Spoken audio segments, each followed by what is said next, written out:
Dear student,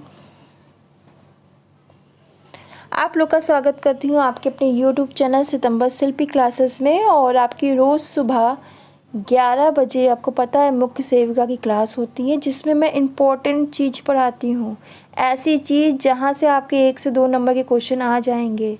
तो आप लोगों से निवेदन है बच्चों, इन सबको बहुत अच्छे से पढ़ो। लंबी क्लास नहीं होती, छोटी क्लास होती, बहुत इम्पोर्टेंट होता है। मुझे पता है समय आपके पास कम है, तो चलिए शुरू करते हैं। देखो, खाद्य पदार्थों में पोषक तत्व को बढ़ाने के उपाय क्या होते हैं, ये आज का टॉपिक है। देखो, खाद्य पदार्थों से पाए जाने वाले पोषक तत्वों को शरीर में उपलब्धता खाना पकाने के तरीकों पर भी निर्भर करती है। तो खाद्य पदार्थों से पाए जाने वाले पोषक तत्वों की शरीर में उपलब्धता खाना पकाने के तरीकों पर भी निर्भर करती है।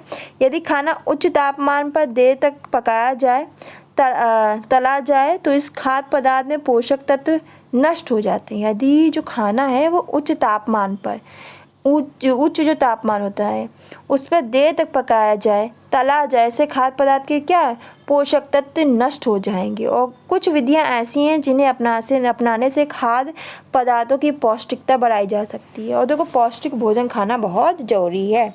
और पोषक तत्वों के नुकसान को, जो पोषक तत्व का नुकसान हो रहा है, उनको कम किया जा सकता है।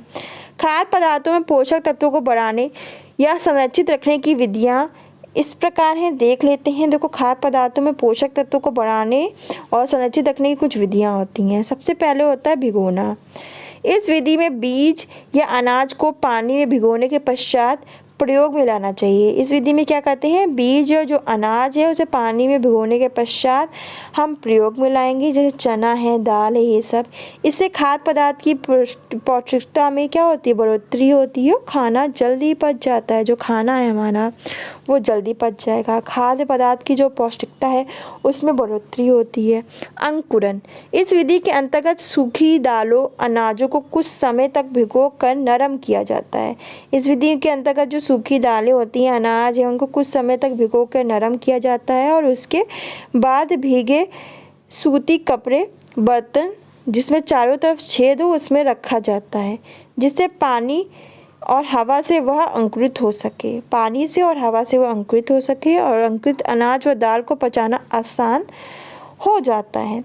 साथ में पोषक तत्व जैसे विटामिन व मिनरल की उपलब्धता भी बढ़ जाती है। जो विटामिन से और मिनरल्स हैं उनकी उपलब्धता भी बढ़ जाती है। उदाहरण के लिए चना, मूंग, सोयाबीन, मोटा अनाज, ये सब है।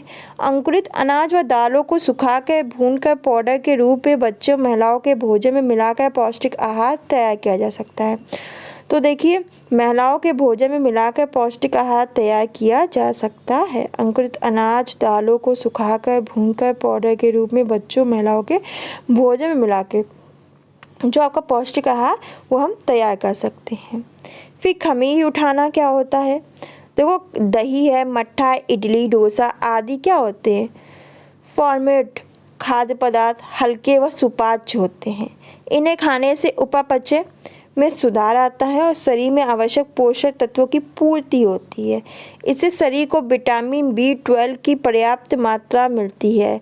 तो B12 की इससे क्या मात्रा मिलती है, इससे क्या मिलती है, विटामिन B12 की पर्याप्त मात्रा मिलती है। तो क्वेश्चन आएगा, खमीर उठाने वाले खाद्य पदार्थों से कौन से विटामिन की पर्याप्त मात्रा मिलती है, तो B12 लिख लेना, यहाँ से क्वेश्चन आपको देखने को मिल सकता है पेपर में। भाप से पकाना, देखो, भाप से पकाने में भोजन की पौष्टिकता बनी रहती है, साथ ही स्वाद को बनाए रखने में मदद मिलती है।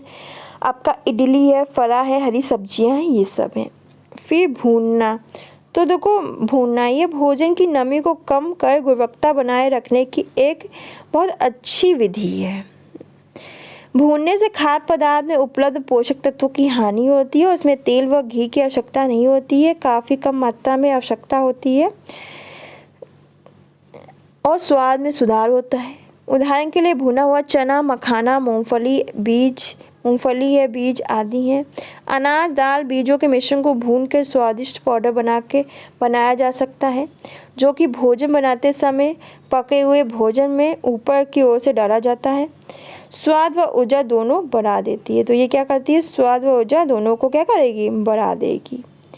तो ये था आपका कुछ खाद्य पदार्थों में पोषक तत्व बढ़ाने के उपाय क्या है, इम्पॉर्टेंट है, पेपर में यहाँ से आ सकता है। कल हम लोग पढ़ेंगे कि आपका बैलेंस डाइट क्या होता है, नहीं संतुलित आहार क्या होता है, कुपोषण के प्रकार क्या है, परिणाम क्या है, और महिलाओं में कुपोषण के कारण क्या होते हैं, और जीवन के प्रथम स्वर्णिम 1000 दिनों का महत्व क्या है।